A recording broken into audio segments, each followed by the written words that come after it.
As a teacher, you have much to do and little time to accomplish it. When you are asked to teach behavior expectations in your classroom, you may feel like you have no time for that or that you have to give up instructional time to do so. My name is Shayna Bailey, and this Behavior Break presented by the Arkansas Behavior Support Specialist will focus on 3 times that you could provide instruction to your students on behavior expectations. Previewing behavior expectations before an activity, reviewing student behavior following an activity, and multi-class meetings are 3 times that behavior instruction can be provided throughout the school day that are discussed by Chris Weber in his book Behavior: The Forgotten Curriculum, an RTI approach for nurturing essential life skills. Let's talk about each of these in more detail.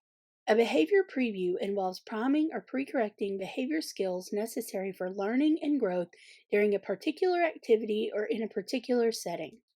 You could remind students of a behavior of focus prior to an activity where students should engage in that behavior.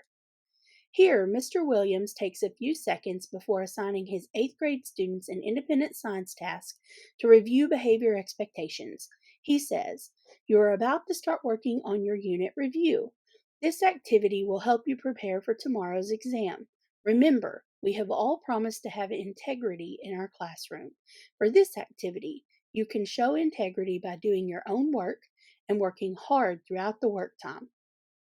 Here, Mrs. Lewis asks her 3rd grade students to give examples of how to be respectful in the hallway as the class prepares to transition to lunch.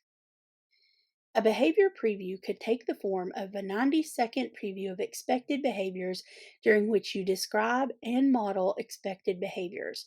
For example, prior to starting an activity that involves class discussion about an upcoming election, you might describe and model for your students how to be respectful when disagreeing with an opinion shared by another student.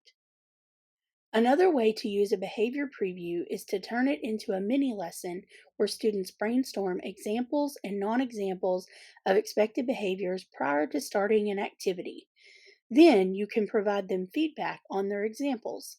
Students might brainstorm examples of safe and unsafe behaviors prior to going to recess. You can think of this strategy like a T chart.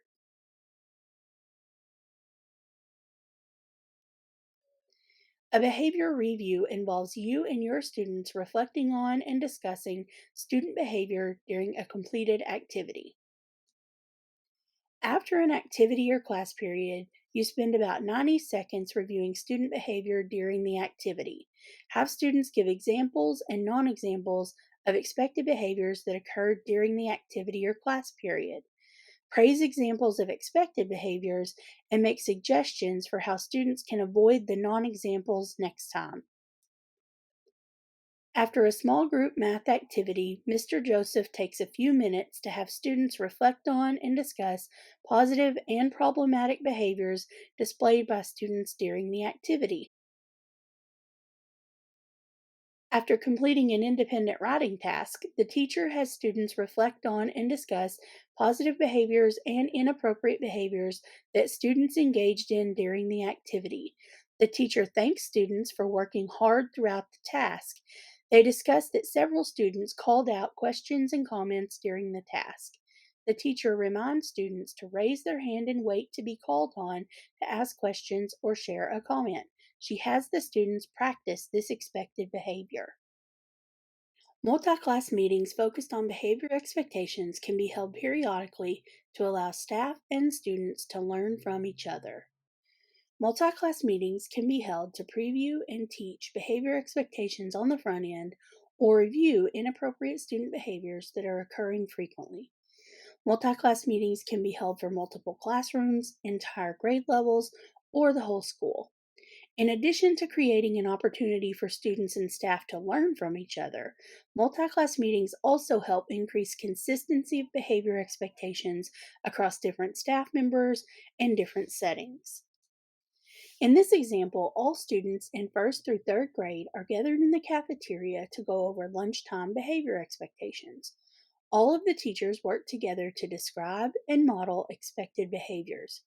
Students are given an opportunity to ask questions and practice expected lunchtime behavior. Here, students in 10th through 12th grade attend a scheduled assembly held by all core content area teachers at the start of the school year. Teachers review common behavior expectations for their classrooms. Students are asked to discuss and provide input on these behavior expectations. Even though teaching behavior expectations may feel like a big job that you don't have time for, we are teaching behaviors all day, every day, whether we know it or not, whether we like it or not. I hope that these 3 times for behavior instruction are manageable and helpful ways to be intentional with how you provide behavior instruction to your students. Thank you for watching this behavior break. Make sure to follow us on social media and sign up for our monthly newsletter.